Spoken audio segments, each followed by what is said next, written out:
and welcome to All About platform and very good afternoon to all of you. Hi, good afternoon everyone. I hope so I'm audible properly. मेरी आवाज वगैरह आ रही है? अगर हाँ तो मुझे कमेंट बॉक्स में जल्दी से मेंशन कर दें कि मैम आवाज आ रही है करके. हाय, गुड इवनिंग, गुड आफ्टरनून भाई, गुड आफ्टरनून. जल्दी आइए, ज्वाइन करिए फटाक से. स्टार्ट करेंगे अपनी क्लास को.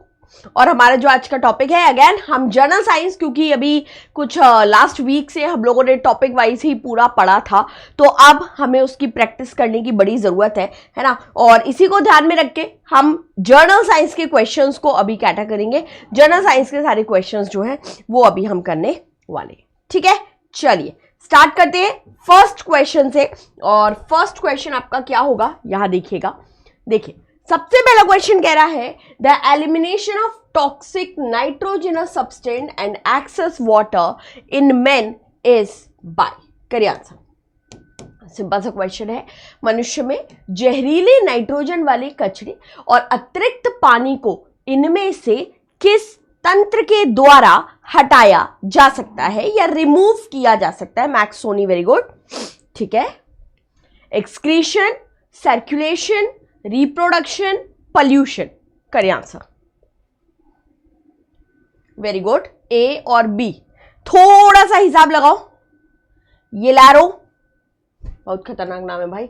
ओके, करेक्ट आंसर कर देते हैं and the right answer is excretion. जितना भी जो अनवांटेड सब्सटेंस है, जितना भी जो अवशिष्ट पदार्थ होता है, उस अनवांटेड सब्सटेंस को हमारी बॉडी से एक्सक्रीट करने का काम, बाहर निकालने का काम जो है ना, वो कौन करता है? एक्सक्रीशन सिस्टम करता है. अगर मैं आपसे बोलूं कि बताओ एक्सक्रीशन सिस्टम में सबसे चीफ कंपोनेंट ऑर्गन कौन सा है या चीफ ऑर्गन कौन सा है, तो भैया और एक्सक्रीशन सिस्टम में सबसे इंपॉर्टेंट ऑर्गन जो होता है वो है किडनी. क्या है? किडनी. सर्कुलेशन क्या करता है? सर्कुलेशन हमारे बॉडी में जो ब्लड का सर्कुलेशन है, हमारे बॉडी में एक जगह से दूसरी जगह ब्लड को लाना, ले जाना, ब्लड ट्रांसपोर्टेशन या ब्लड सर्कुलेशन का जो पार्ट होता है, वो काम किसके अंडर में आता है? सर्कुलेशन या सर्कुलेटरी के अंडर में आता है. चीफ ऑर्गन क्या है? हार्ट हो जाएगा, हृदय हो जाएगा, है ना. Reproduction, for the production of young ones, आप रिप्रोडक्शन में पार्टिसिपेट जो है वो करते हो. Very good morning, very good afternoon everyone. Hi. Okay, ठीक है, गुड आफ्टरनून गाइस. ओके, आगे बढ़ते हैं. नेक्स्ट क्वेश्चन आपकी स्क्रीन पर है. देखो जरा क्या कह रहा है. The SI unit of refractive index is. Refractive index का एसआई यूनिट बताइएगा मुझे. आपका क्वेश्चन है SI unit of refractive index. Very good. No unit. बढ़िया, बहुत शानदार. ठीक है, ठीक है, नाइस. ओके, क्लास अच्छा डेली 12 बजे ही हो रही है. ठीक है, तो stay tune on the channel. जितने भी जो आज बच्चे धोखे से आ गए, पहले देख लिया, मेरे को देख लिया पहली बार, तो भाई 12 बजे क्लास होती है, सब्सक्राइब कर लेना चैनल. ठीक है. और कोई यूनिट नहीं होता है रिफ्रैक्टिव इंडेक्स. रिफ्रैक्टिव इंडेक्स का या रिफ्रैक्टिव इंडेक्स में एज सच आपको कोई भी यूनिट नहीं मिलेगा. क्लियर है? समझ आया? चलो भाई आगे बढ़ेंगे. नेक्स्ट क्वेश्चन आपकी स्क्रीन पर है.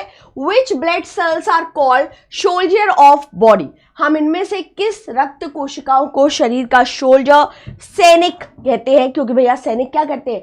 हमारे प्रोटेक्शन में काम आते हैं. तो हमारे बॉडी को प्रोटेक्ट करने के लिए कौन सी सेल, कौन सी कोशिका जिम्मेदार है?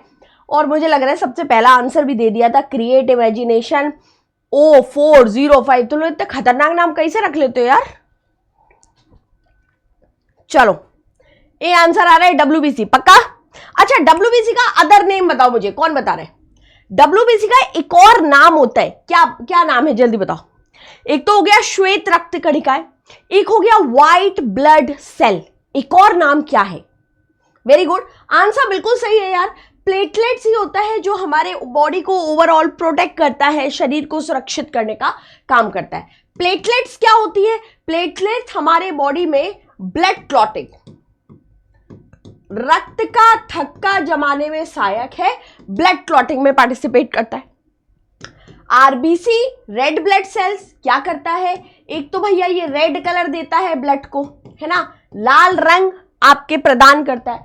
दूसरा ऑक्सीजन प्रवाहित करने का काम, ऑक्सीजन परिवहन, ऑक्सीजन ट्रांसपोर्टेशन करने का जो काम है वो कौन करेगा, वो भी आरबीसी करेगा। मैंने आपसे पूछा था ल्यूकोसाइट, वेरी गुड। डब्ल्यूबीसी का एक और नाम मुझे कई बच्चों ने बता दिया है, और डब्ल्यूबीसी का एक और नाम क्या हो जाएगा, ल्यूकोसाइट, है ना, ल्यूकोसाइट हो जाएगा। अच्छा, डब्ल्यूबीसी कितने प्रकार की होती है, किसी को पता है क्या? चलो मैंने ही लिख दिया, 2 प्रकार की होती है। कौन कौन सी? एक होती है बेटा ए ग्रैन्युलोसाइट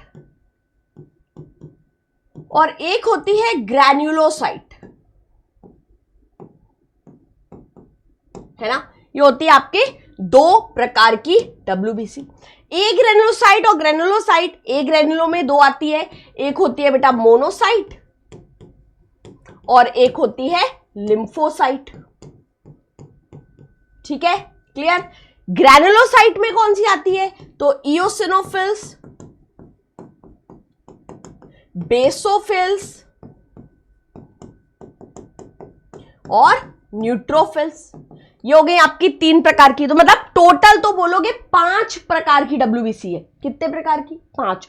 और बेटा जो भी आपकी डब्ल्यूबीसी है वो डब्ल्यूबीसी आपके इंपॉर्टेंट है कि आपके शरीर में प्रोटेक्ट, किसी ना किसी तरीके से सुरक्षा देने का ही काम ये करेंगी। क्लियर, समझ आया? When WBC growth uncontrolled we know as blood cancer. Very good, सही है। जब भी आपके WBC की संख्या शरीर में बढ़ जाती है तो उसको आप क्या कहते हो, ल्यूकेमिया। ल्यूकेमिया को और क्या कहा जाता है, ब्लड कैंसर। वेरी नाइस, बहुत ही बढ़िया, ब्लड कैंसर कहा जाता है, ल्यूकेमिया।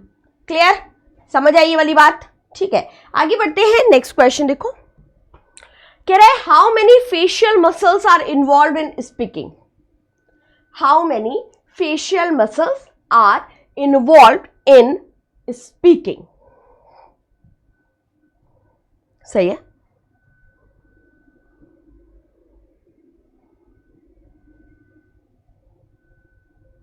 210। ओके, और कोई?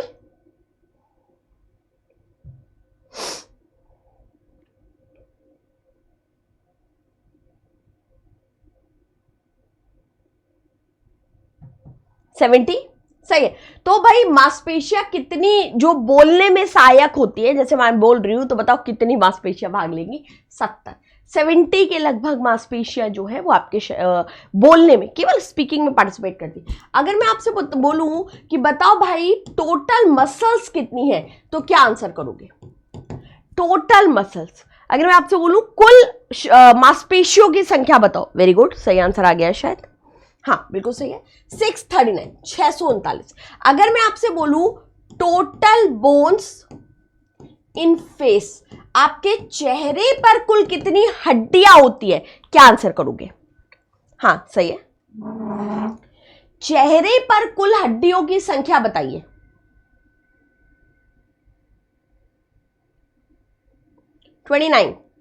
सिर्फ चेहरे पर फेशियल बोन्स 14, है ना। चेहरे पे कुल हड्डियों की संख्या कितनी हो जाएगी? 14 हो जाएगी, याद रखिए इसको, 40। ठीक है, चलिए next question. What sensory function do the years provide other than hearing. भाई हमारे जो कान होते हैं वो सुनने के अलावा किस और चीज पर भी काम करते हैं, या सुनने के अलावा और क्या चीज पर भी निर्भर होता है? करिए आंसर।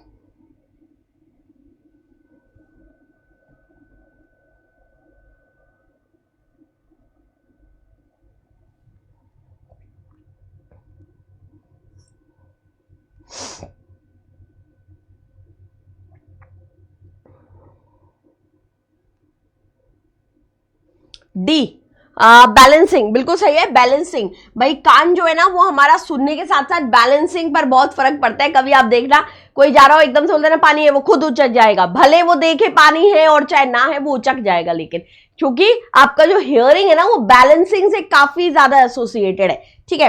तो करेक्ट आंसर क्या आ जाएगा? Option number B. अच्छा, एक कान में टोटल बोन्स बताओ जरा, या टोटल बोन्स बता दीजिए आप तो मुझे, बस कान में कुल हड्डियों की संख्या बताओ। अब वो चाहे आप एक बता रहे हो चाहे दोनों कान की बता रहे हो, मुझे कोई इशू नहीं है, आप जैसे आप बता दो। 3, ठीक है, बिल्कुल सही है। टोटल बोन्स आपके एक कान में कितना हो जाएगा? 3 हो जाएगा। कौन कौन सी है? तो भाई मैलिस, इनकस और स्टेपिस, है ना। ये 3 हड्डी आपके बेसिकली एक कान में आपको मिलती है, या 3 हड्डी आपको इसमें मिलेंगी। क्लियर है? Next, which of these joint is not found in a human body? इनमें से कौन सा एक जोड़, कौन सा एक जॉइंट जो है वो आपको ह्यूमन बॉडी में नहीं मिलेगा? ग्लाइडिंग, मोटर स्टेंटन, tenon, ball and socket, suture. Answer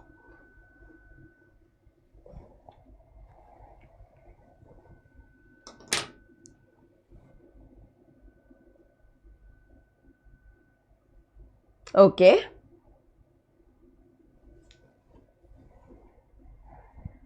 ठीक है, डी। ओके, सही है। करेक्ट आंसर सूचर नहीं होगा बेटा, correct answer motor and tenon, क्योंकि ये जो जॉइंट है ना ये एक्चुअली मशीन में होता है, ह्यूमन बॉडी में नहीं। ये दरअसल मशीन जॉइंट है बेटा, है ना, ह्यूमन बॉडी का जॉइंट नहीं है ये। तो करेक्ट आंसर क्या आ जाएगा? करेक्ट आंसर आ जाएगा आपका बी। अच्छा, ग्लाइडिंग जॉइंट, ये जो लिखा है ग्लाइडिंग जॉइंट, क्या कोई बताएगा ये ग्लाइडिंग जॉइंट आपके पूरे बॉडी में कहाँ है? हाँ, ग्लाइडिंग जॉइंट ये जो लिखा है, क्या आप बताओगे कि ये ग्लाइडिंग जॉइंट आपके शरीर में कहां मिल रहा है अपने को? ठीक है,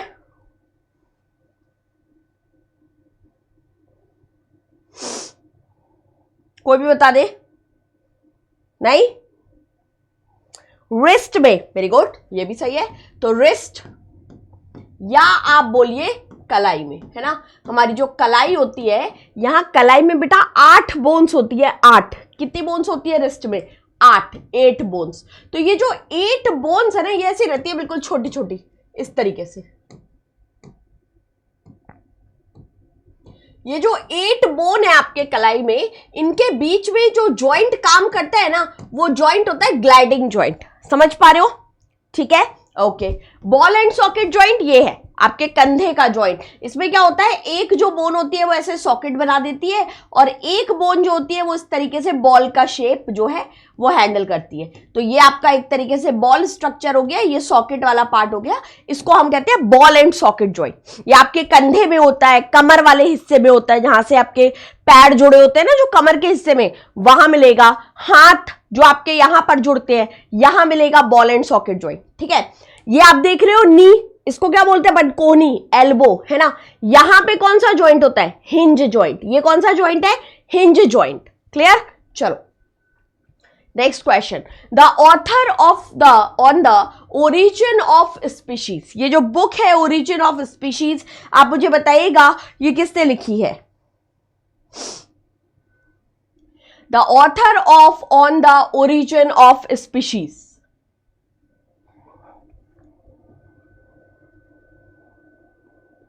डार्विन। ओके, ठीक है,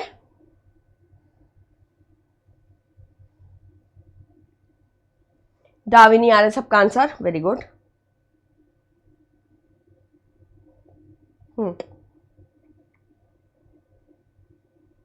सही है। तो ये जो बुक है ये डार्विन ने ही लिखी है, चार्ल्स डार्विन। अपन करेक्ट आंसर बिल्कुल कर देंगे। ठीक है, इस बुक में जो फाउंडेशन है आपके इवोल्यूशनरी बायोलॉजी की, वो फाउंडेशन पार्ट आपके इसमें डिफाइन किया गया। ठीक है, नेक्स्ट।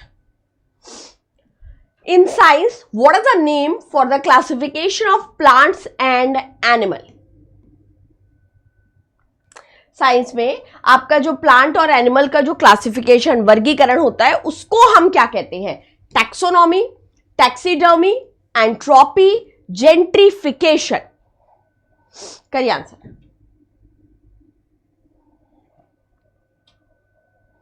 ठीक है, वेरी गुड। करेक्ट आंसर क्या करेंगे? टेक्सोनॉमी आपका करेक्ट आंसर करेंगे, बिल्कुल सही, ऑप्शन नंबर ए आपका करेक्ट होगा, है ना। टेक्सोनॉमी हम इसको बोलते हैं, जो भी क्लासिफिकेशन आपका होता है उस क्लासिफिकेशन को।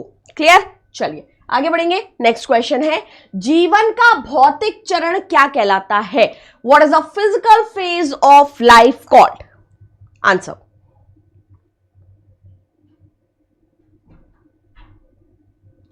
What is the physical phase of life called? Protoplasm, cytoplasm, organelle, none of the above. Protoplasm पक्का?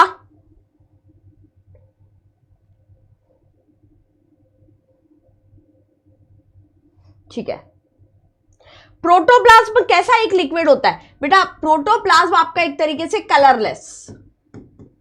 कलरलेस लिक्विड टाइप का जो है वो आपको प्रोटोप्लाज्म मिलता है, या प्रोटोप्लाज्म आपके होता है हमेशा किस में मिलेगा? सेल यानी कि जो कोशिका वाला पार्ट है उसमें आपको मिलता है। अच्छा, अगर मैं आपको बोलूं क्या प्रोटोप्लाज्म साइटोप्लाज्म प्रोटोप्लाज्म का हिस्सा है, तो yes, protoplasm includes cytoplasm, nucleoplasm, या आप ऐसे कह सकते हो कि न्यूक्लियोप्लाज्म और साइटोप्लाज्म का जो कॉम्बिनेशन है वही दरअसल आपका प्रोटोप्लाज्म है, उसी को हम प्रोटोप्लाज्म कहते हैं। क्लियर, बात समझ में आया? ऑर्गेनल्स तो नॉर्मल अंग, माइटोकॉन्ड्रिया हो गया, एंडोप्लाज्मिक रेटिकुलम हो गया, गोल्जी बॉडी हो गया, राइबोसोम हो गया, दीज आर एन ऑर्गेनल्स, ये आपके ऑर्गन्स है, लेकिन ये भौतिक आधार नहीं हो सकते। क्लियर, ओके, चलिए next. Which of the following is known as power house? निम्नलिखित में से किसे हम पावर हाउस कोशिका ग्रह के नाम से जानते हैं? करिए आंसर, दोनों लैंग्वेज में क्वेश्चन है।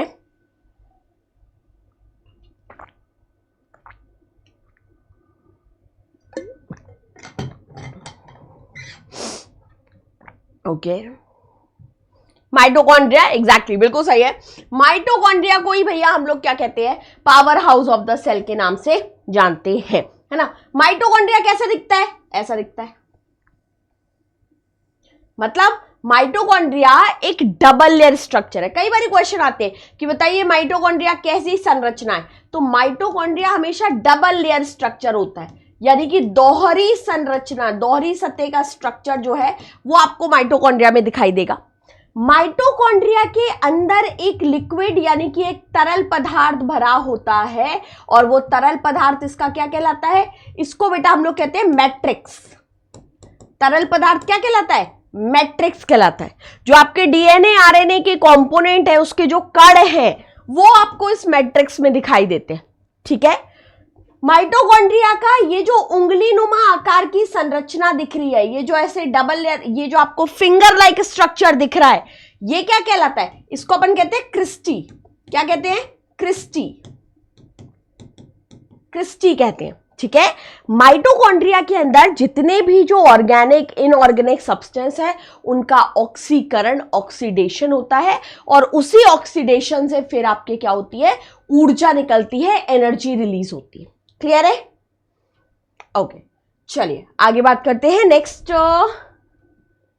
अच्छा एक मिनट, मैक्स में कंफर्म कर लूं। नेक्स्ट क्वेश्चन देखिएगा, prostate in human body is a, करिए answer. Prostate in human body is a, आपको बताना है प्रोस्टेट जो है वो ह्यूमन बॉडी में बेसिकली क्या होता है।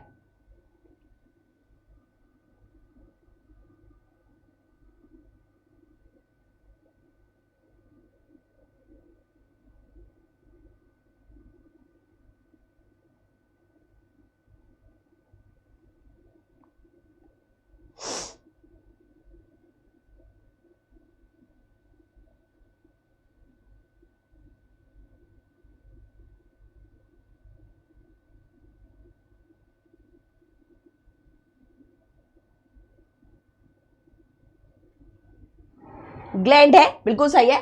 कोई मुझे बताएगा कि प्रोस्टेट बेसिकली एक ग्लैंड है? बिल्कुल सही है। मेल्स में होती है या फीमेल्स में?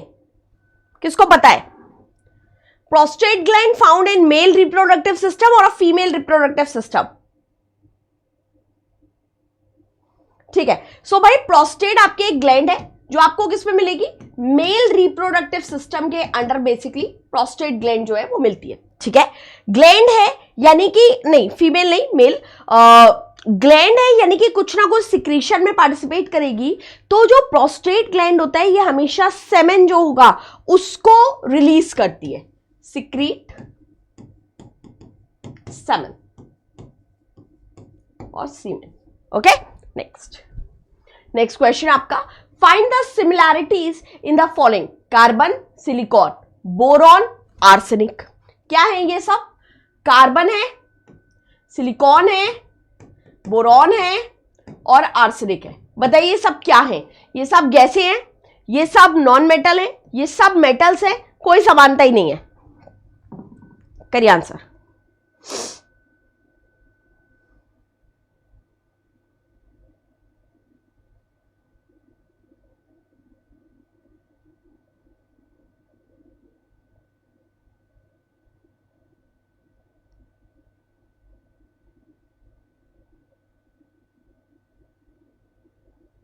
मैक्स सुनिए, आप जो वर्ड मुझे बता रहे हैं मुझे थोड़ा सा डाउटफुल लग रहा है, इसको थोड़ा सा और एलिब्रेट करेंगे क्या? ओके, आंसर कर दे बेटा।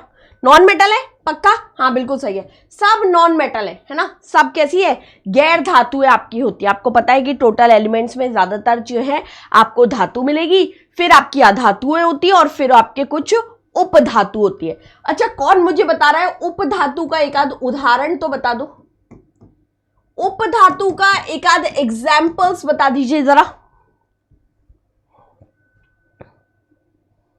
एनीवन?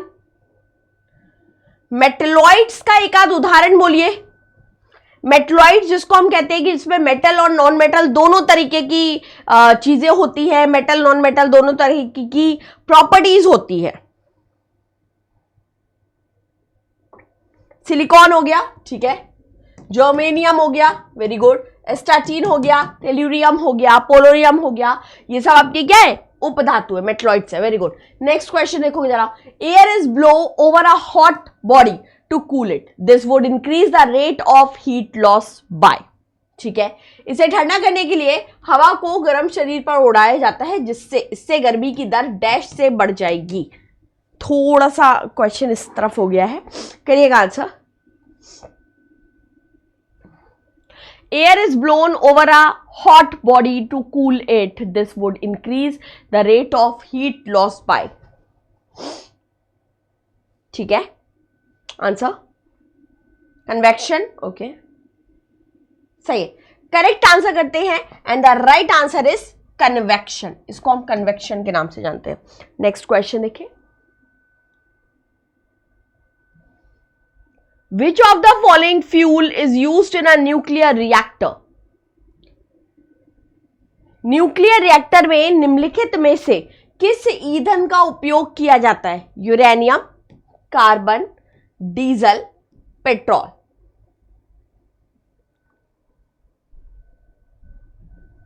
करिए आंसर। यूरेनियम 235 पक्का? ठीक है,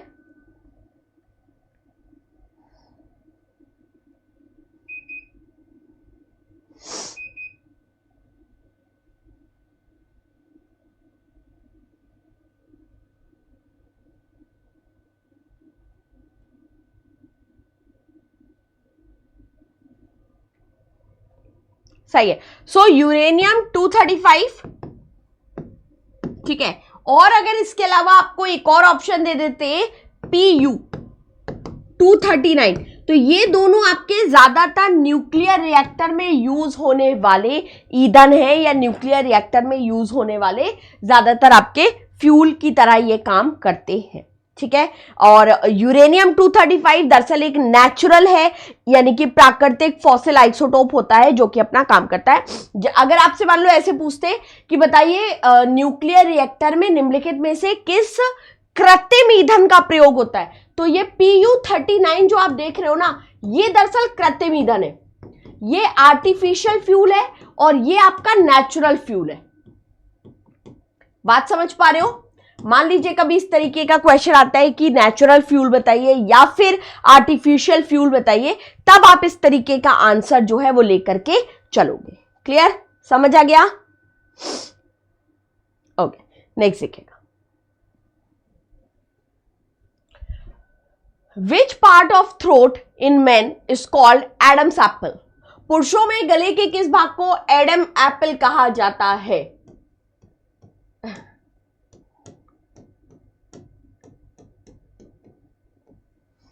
क्रोकॉइड कार्टिलेज, थ्रोट यानी कि यहां लेरिंग्स वाला पार्ट, ब्रोंकाई वाला पार्ट, या फिर थायराइड उपास्थि।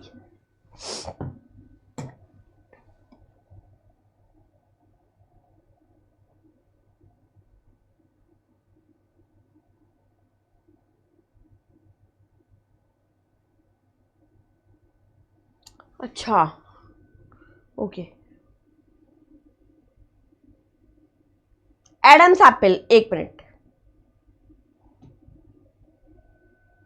डी, थायराइड, सही है। Thyroid cartilage of the larynx बिल्कुल सही है। यहां पर आपने देखा होगा अधिकतर जो मेल कैंडिडेट्स होते हैं उनमें ये वाला जो पार्ट है काफी उभरा हुआ होता है, इसी को एडम्स एप्पल कहते हैं। वो दरअसल आपके एक्सटेंडेड पार्ट होता है थायराइड का लेरिंग्स पार्ट पे। Correct. Next, dash in the phylum occurs through respiration and diffusion. Dash phylum में श्वसन और उत्सर्जन विसरण के माध्यम से होता है। बताइएगा किस फाइलम में श्वसन और उत्सर्जन डिफ्यूजन के माध्यम से होता है? Dash in the phylum occurs through respiration and diffusion.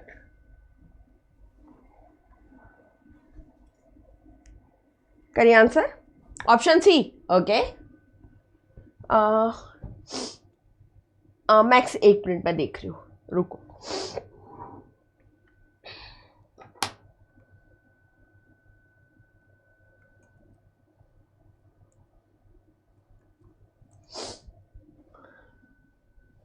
Anyone?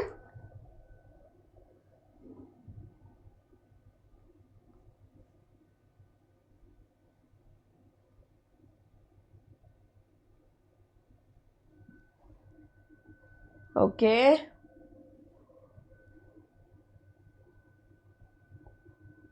Mollusca. Mollusca पक्का? पोरीफेरा नहीं होगा? Correct answer Porifera. Next, kidney stones are composed of, answer करिएगा।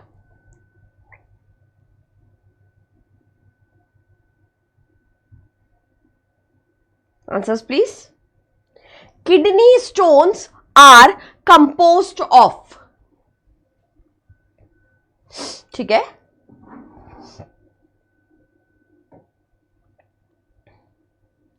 Calcium oxalate, potassium chloride, aluminium nitrate, sodium bicarbonate. A, okay, ठीक है। Calcium oxalate बिल्कुल सही है। Calcium oxalate जो है वो किडनी स्टोन आपके मेनली कैल्शियम ऑक्जेलेट के बने होते हैं। इसमें क्या होता है, जो यूरिन जिस भी यूरिन में आपका जो सिट्रेट का लेवल थोड़ा सा लो हो जाता है और कैल्शियम का लेवल जब थोड़ा सा हाई हो जाता है तो उसके मैचिंग से आपके ये कैल्शियम ऑक्जेलेट के स्टोन्स क्रिएट हो जाते हैं, जो कि ज्यादातर आपको किडनी में मिलते हैं, ठीक है। तो ये आपके ऑक्जेलिक ऑफ यूरिक एसिड के वजह से भी होता है। Next, waves which do not require any material medium for their propagation are, ऐसी वेव्स जिन्हें किसी भी मीडियम माध्यम की आवश्यकता नहीं होती उनके प्रोपागेशन के लिए। ऑप्शन आपके सामने है, करिए आंसर।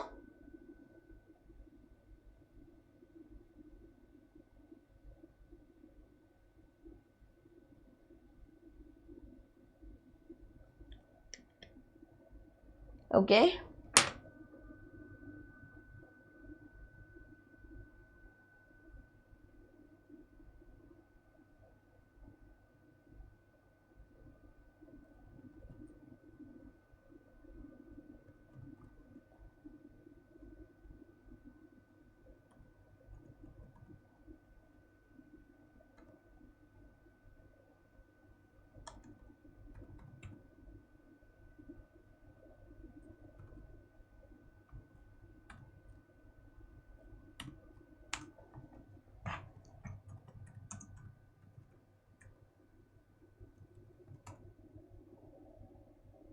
Okay, electromagnetic. ओके, ठीक है, करेक्ट आंसर करते हैं। तो भाई ऐसी वेव्स जिन्हें उनके प्रोपागेशन के लिए एज सच कोई भी मीडियम की आवश्यकता नहीं होती, ऐसी वेव्स आपकी कहलाती है इलेक्ट्रोमैग्नेटिक वेव्स। और इलेक्ट्रोमैग्नेटिक वेव्स में किसी भी मीडियम की एज सच कोई आवश्यकता नहीं होती। इलेक्ट्रोमैग्नेटिक वेव्स का कोई एक आध उदाहरण, कोई एक आध एग्जाम्पल बताए क्या?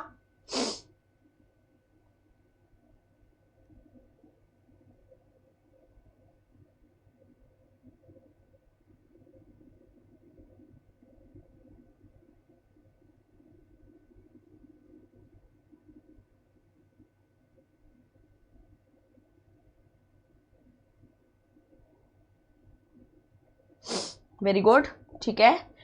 ओके, भोलाराज जी, ठीक है। ओके, करेक्ट आंसर क्या दे सकते हैं कि इलेक्ट्रोमैग्नेटिक वेव्स आपकी जैसे विजिबल लाइट्स हो गई, रेडियो वेव्स हो गई, एक्सरेज हो गई, ये सब आपके इसमें आती है। बायोलॉजी बड़ी बिल्कुल सही है। चलिए आगे बढ़ते हैं। नेक्स्ट क्वेश्चन आपकी स्क्रीन पर देखो।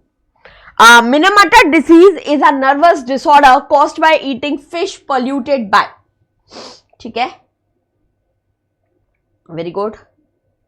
हाँ, रेडियो वेव्स, ठीक है, वैभव।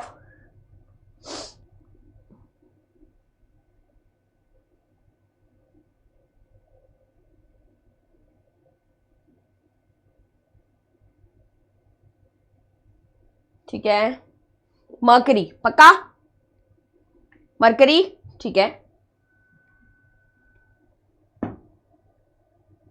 सो बेसिकली आपका जो मिथाइल मरकरी मेनली एक हैवी मटेरियल होता है, मेटल होता है, जो कि ज्यादातर जितने भी जो केमिकल प्लांट्स होते हैं ना उनसे निकलता है, ठीक है। तो वैसे तो यहां मरकरी दिया है, तो डेफिनेटली आप आंसर कर सकते हो। अगर ये कभी मिथाइल मरकरी भी दिया हो तो भी इसको अपन करेक्ट कर सकते हैं। करेक्ट आंसर क्या हो जाएगा आपका? Option number C.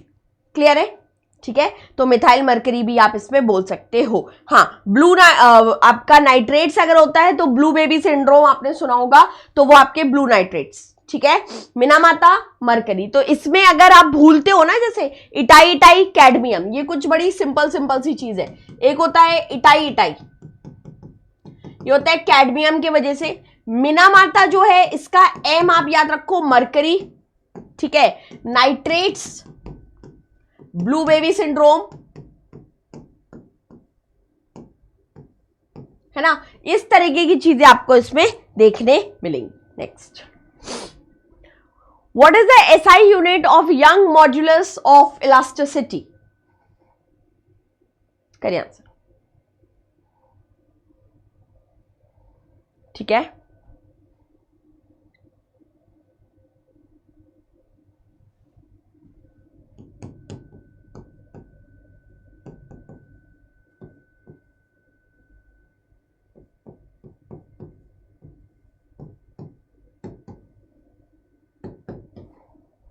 It is also equal to Newton per square meter, which is Henry. Okay, anyone else?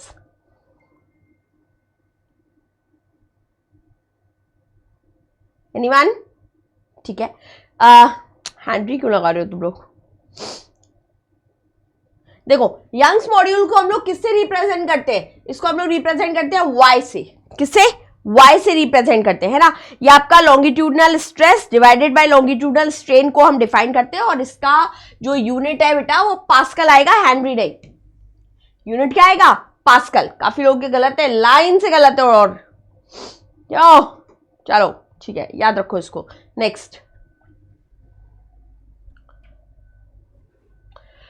which chemical compound is called pearl ash? सही है,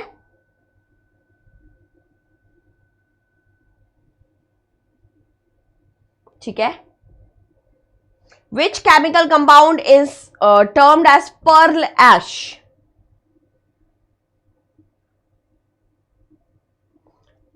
अगर आपको इस तरीके के क्वेश्चन में दिक्कत होती ना, तो एक चैप्टर बस केमिस्ट्री में पढ़ना, एवरीडे केमिस्ट्री करके, उसमें ये सारा कुछ मिलेगा आपको। Very good.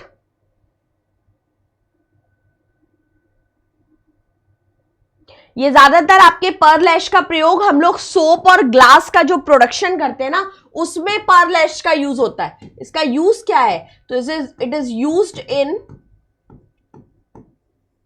Manufacturing of glass and soap, है ना। और पर्ल ऐश को बेसिकली हम लोग क्या कहेंगे? तो आपका K2CO3 यानी कि आपका पोटेशियम कार्बोनेट से हम इसको डिफाइन करते हैं, या पोटेशियम कार्बोनेट जो है वो हम इसको बोलते हैं। हाँ सोनी जी, मैं आपके क्वेश्चन पे थोड़ा सा एंड में आऊंगी, एक्सप्लेन करना पड़ेगा, विल टेक टाइम, है ना। तो हम लोग उसको थोड़ा सा एंड में लेकर के चलेंगे, ठीक है। ये अच्छा आप इसमें जरूर से याद जैसे आपको रखना ही रखना है। पोटेशियम हो गया, ठीक है। चलो आगे बढ़ते हैं। Next question, which one of the following doesn't contain silver? इनमें से किसमें आपको सिल्वर नहीं मिलेगा?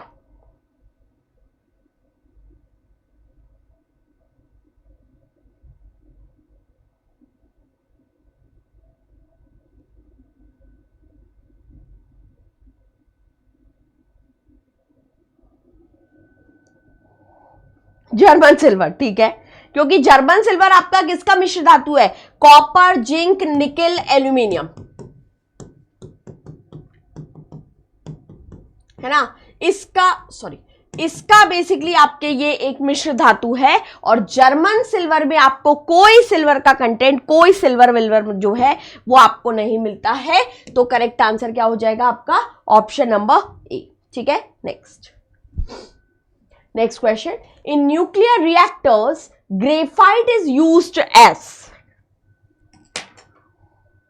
न्यूक्लियर रिएक्टर में जो ग्रेफाइट होता है उसका हम लोग किस तरीके से प्रयोग करते हैं? आंसर करिएगा।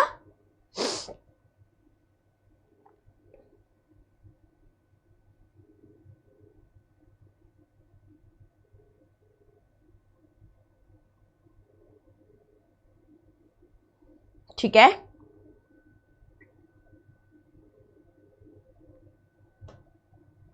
करेक्ट, बिल्कुल सही है।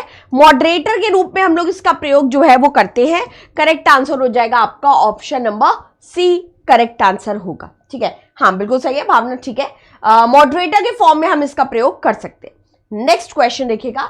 नेक्स्ट क्वेश्चन आपकी स्क्रीन पर है, which poisonous gas was released in Bhopal gas tragedy? Bhopal gas tragedy में कौन सी जहरीली गैस निकलती है? करिए आंसर। निकलती है या निकली है? वेरी गुड, ऑप्शन ए, ठीक है, काफी बेसिक था, ठीक है।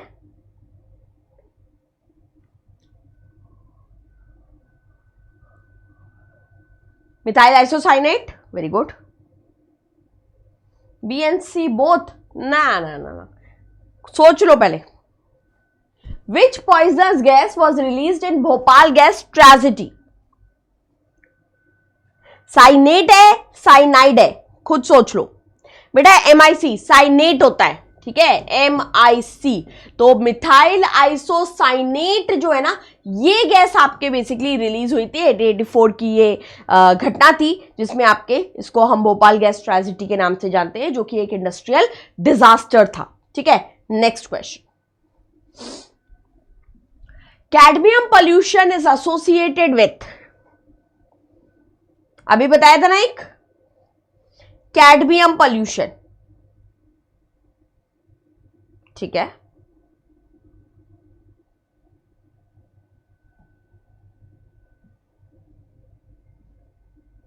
डी, कैडमियम पॉल्यूशन, ठीक है। तो ये हम लोग ऑलरेडी डिस्कस कर चुके हैं कि कैडमियम पॉल्यूशन आपके किससे संबंधित है? इटाई से जो है वो संबंधित होगा। Okay, so here we have completed this session. अगर भैया आप लोगों ने अभी तक चैनल को सब्सक्राइब नहीं किया है तो चैनल सब्सक्राइब जरूर कर दें, ठीक है। और देन आफ्टर हम इसको आगे क्लासेस के लिए आप आ जाएं। और जो लोग आज इस क्लास में गलती से, भूल से, धोखे से आ गए हैं, वो लोग याद रखें कि इस क्लास का जो टाइम है वो 12 PM का है, डेली इन द सेंस आपके ट्यूसडे से फ्राइडे तक हम लोग इस क्लास को करते हैं। तो प्लीज आप 12 बजे ही प्रकट हुए। ओके, चलते हैं मैक्स सोनी जी के क्वेश्चन पे और देखते हैं कि उन्होंने एक क्वेश्चन मुझे यहाँ पर मेंशन किया था, आई गेस कहाँ गया, मुझे क्वेश्चन दिख क्यों नहीं रहा। एक मिनट रुकिए, मुझे क्वेश्चन स्क्रॉल करना पड़ेगा। मैक्स आप बाकी सारे स्टूडेंट लीव कर सकते हैं, मैक्स थोड़ी देर रुक सकते हैं, ठीक है।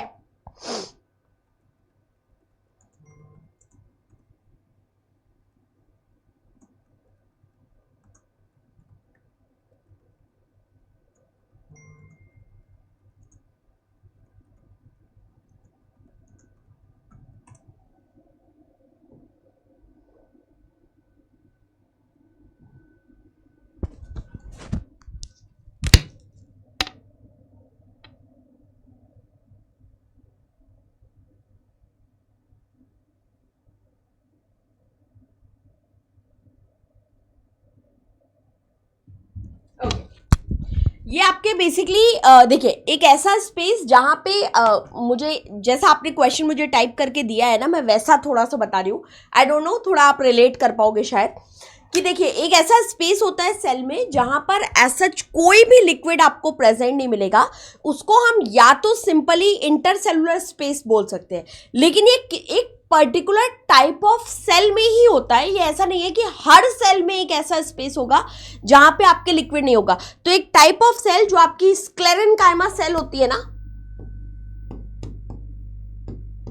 स्क्लेरेनकाइमा सेल, ये स्क्लेरेनकाइमा सेल में जो इंटरसेलुलर फ्लूइड होता है ना, वो आपके प्रेजेंट नहीं होता है। तो क्या कुछ क्वेश्चन इस तरीके से था प्लांट से, कहां गया, गलती से प्रकट, हाँ वैक्यूल्स हो सकता है, बट एक्चुअली वो वर्ड जो है ना एप्रोविजन एरिया भी मुझे डाउट में आ रहा है।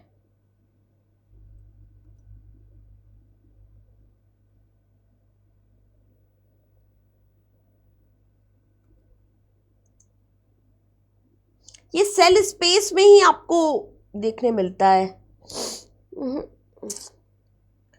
मुझे इसको थोड़ा सा और एक बारी चेक करना पड़ेगा।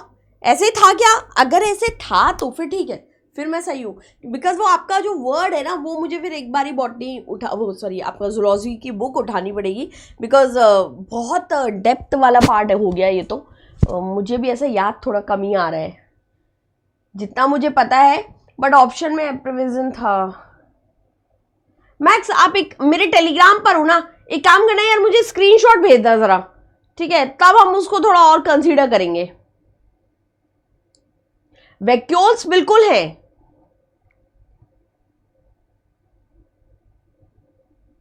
साइटोप्लाज्म नहीं हो सकता, साइटोल प्रोविजन ये था। ठीक है, मैं इसको एक बारी और चेक करती हूँ और फिर मैं आपको कल इसके बारे में थोड़ा सा इन्फॉर्म करूंगी, है ना।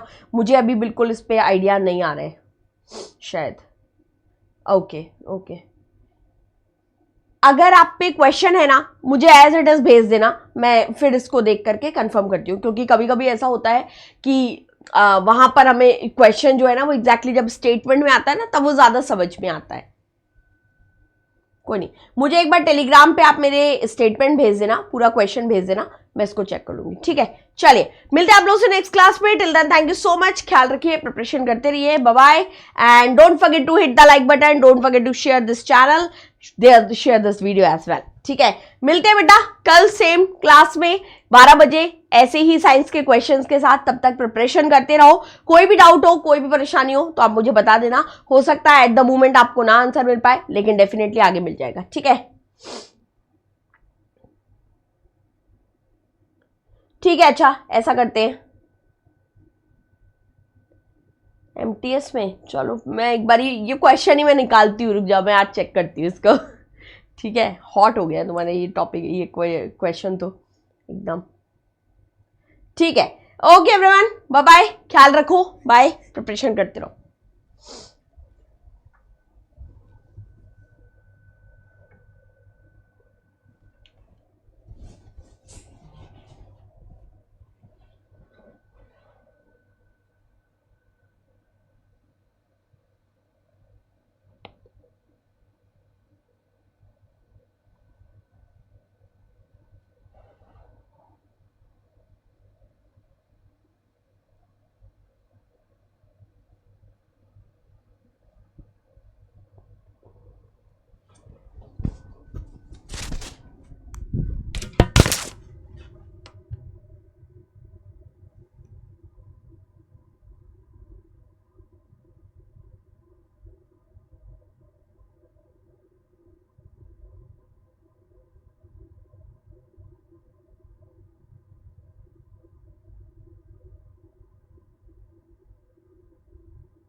लिए हैं